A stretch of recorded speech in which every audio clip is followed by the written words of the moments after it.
नमस्कार। एक बार पुनः मैं आचार्य हिमांशु अपने सभी दर्शकों का हार्दिक अभिनंदन एवं स्वागत करता हूं। आजकल गणपति विसर्जन को लेकर फेसबुक, व्हाट्सएप आदि पर एक चर्चा चल रही है कि उत्तर भारत में गणेश विसर्जन नहीं होना चाहिए, दक्षिण भारत में ही सही है। सभी लोग अपनी अपनी क्षमता के आधार पर अपने विचार व्यक्त कर रहे हैं। बहुत से लोगों ने हमसे इस विषय पर अनेकों प्रश्न किए हैं, जैसे गणपति विसर्जन क्यों होता है, गणेश जी का विवाह सच में हुआ था या नहीं, गणेश जी के भाई स्वामी कार्तिकेय माता पिता एवं भाई से रुष्ट क्यों हुए, क्या स्वामी कार्तिकेय जी का भी विवाह हुआ, गणेश जी दक्षिण भारत क्यों गए एवं उनका विसर्जन करना चाहिए या नहीं। प्रश्न अनेक हैं और अधिकतर प्रश्न पंडितों के द्वारा ही किए गए हैं। यदि सामान्य जनमानस के प्रश्न हो तो उत्तर भी सामान्य चल जाते हैं, किंतु सनातन का उचित ज्ञान रखने वाले ब्राह्मण देवता ही यदि प्रश्न करता हो तो उत्तर भी तार्किक होना परम आवश्यक हो जाता है। अपनी अल्पमति के अनुसार इन विषयों पर थोड़ी चर्चा कर लेते हैं। विचार से यदि सहमत ना हो तो कृपया कमेंट बॉक्स में तर्क के साथ अवश्य लिखें, ताकि हम भी सही ज्ञान से अछूते न रहें। गणेश जी से संदर्भित अनेकों कथाएं प्रचलित हैं। गणेश जी का जन्म नहीं बल्कि गणेश जी का निर्माण माता पार्वती के द्वारा उबटन से किया गया था, जिन्हें माता पार्वती ने पुत्र रूप में स्वीकार किया है। एवं स्वामी कार्तिकेय जी का जन्म भगवान शिव एवं माता पार्वती के पुत्र के रूप में हुआ है।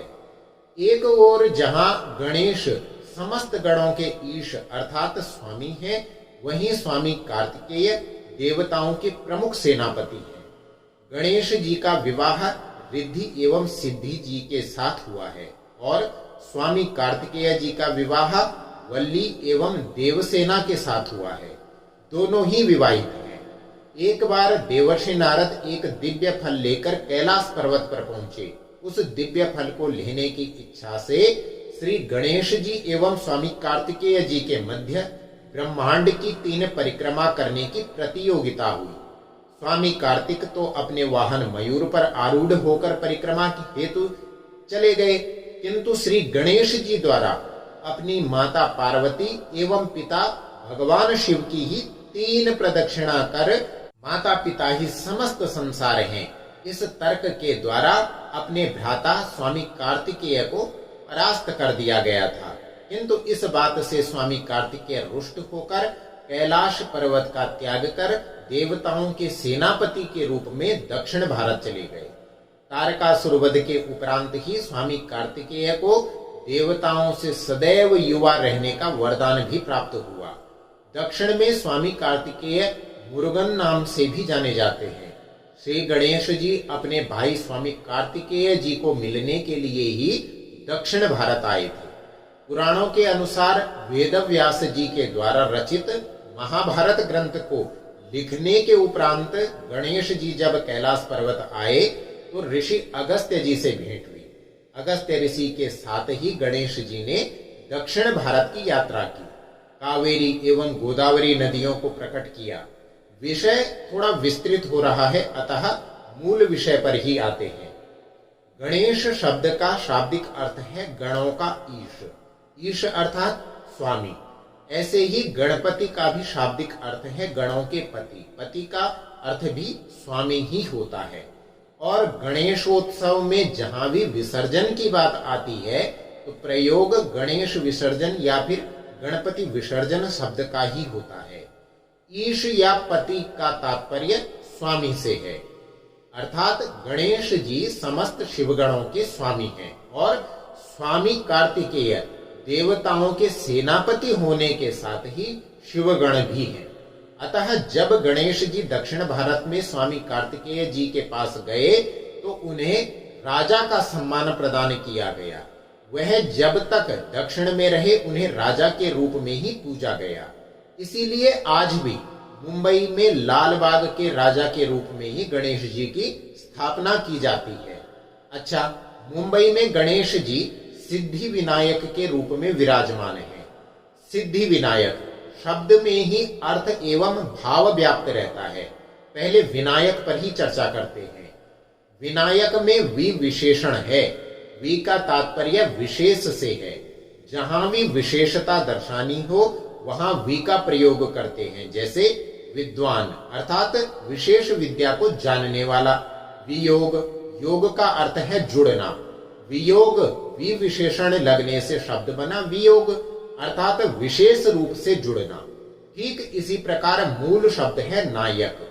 नायक शब्द का प्रयोग ही उस व्यक्तित्व के लिए होता है जो प्रतिकूल परिस्थितियों में संकटों का सामना करते हुए चतुराई, साहस या फिर शक्ति के माध्यम से प्रतिकूल परिस्थितियों को भी अनुकूल कर दे। श्री गणेश जी बुद्धि के, तर्क के देवता हैं, विघ्नहर्ता हैं, रिद्धि सिद्धि के दाता हैं। अतः गणेश जी नायक हैं।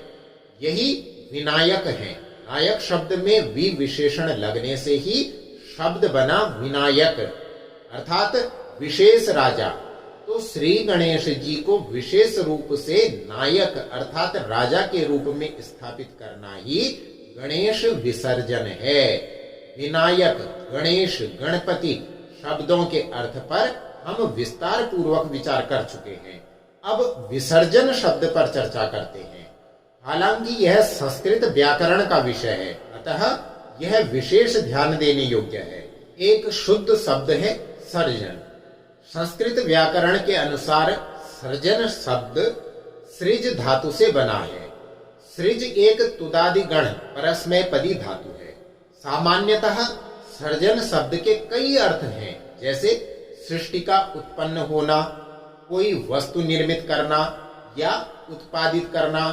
साधारण भाषा में सर्जन का अर्थ है निर्माणकर्ता अथवा निर्माण।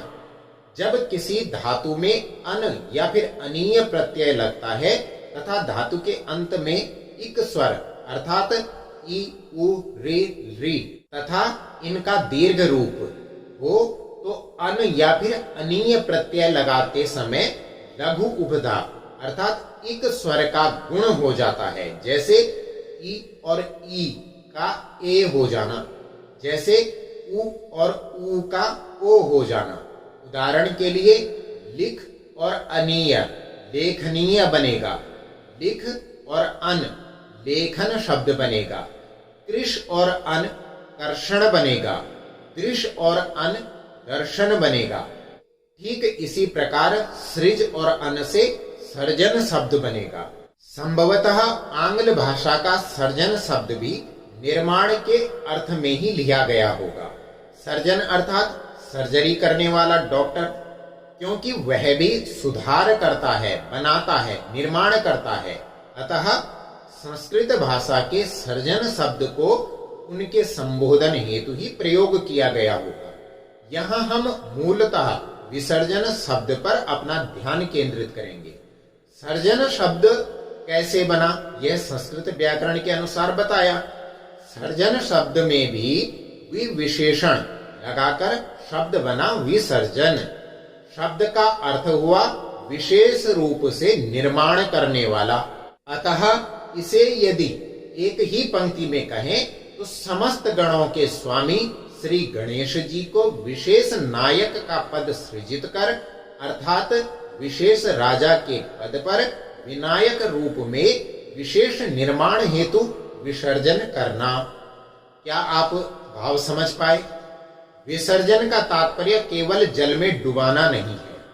अच्छा, यदि कर्मकांड विधि की भी बात करें तो भी गणेश जी, लक्ष्मी जी को विदा नहीं किया जाता। अन्य सभी आवाहित देवी देवताओं को विसर्जित कर देते हैं, किंतु गणेश जी और लक्ष्मी जी को आप अपने ही घर में, अपने घर के मंदिर में अथवा तिजोरी आदि में स्थापित किया जाता है।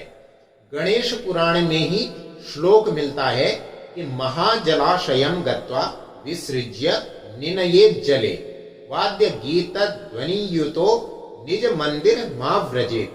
अर्थात सार्वजनिक पांडाल में पूजन उत्सव की पूर्णाहुति के उपरांत सभी भक्तजन किसी पवित्र नदी अथवा समुद्र के तट पर जाएं और श्री गणेश जी का अभिषेक कर वाद्य यंत्रों की ध्वनि के साथ संकीर्तन करते हुए अपने घर को आए। विसृज्य से तात्पर्य जल में डुबोने से नहीं अपितु विशेष पद सृजित करने से है। राजा के पद पर बैठने वाले व्यक्ति का राज्याभिषेक ही तो किया जाता है। अतः गणेश जी का उत्सव मनाने के बाद उनका राज्याभिषेक कर आप उन्हें विनायक बनाइए, अर्थात अपने विशेष नायक बनाइए। यही भाव है। एक ही शब्द के बहुत से अर्थ हो सकते हैं, किंतु कब किस संदर्भ में क्या अर्थ लिया जाए यह महत्वपूर्ण है। यही इस विषय में भी हो रहा है। यदि और अच्छे से समझना है तो कृपया गणेश पुराण का अध्ययन अच्छे से करें। गणेश पुराण में स्पष्ट उल्लेख है कि सर्व रोग प्रपीड़ासु मूर्तीनाम त्रयमुत्तमम् नवाहम पूजयेद्यस्तु सर्व पीड़ाम व्यपोहति। सौवर्णी राजती ताम्री रीति कांस्य समुद्भवा मौक्तिकी च प्रवाली च सर्वमेतत् प्रयच्छति। गणेश जी की प्रतिमा का निर्माण देशी गाय के गोबर या विशेष मिट्टी जिसे उबटन में प्रयोग किया जाता है उससे करना ही सर्वश्रेष्ठ होता है। इसके अतिरिक्त पत्थर से, लकड़ी से, सोना, चांदी, पीतल, तांबा आदि धातुओं से और यहाँ तक कि रत्नों से भी श्री गणेश जी की प्रतिमा बना सकते हैं। सुपारी और नारियल को भी श्री गणेश जी के स्वरूप में पूजा जा सकता है। गणेशोत्सव बड़े धूमधाम से मनाएं, किंतु विसर्जन का भाव पहले भली भांति समझ लें।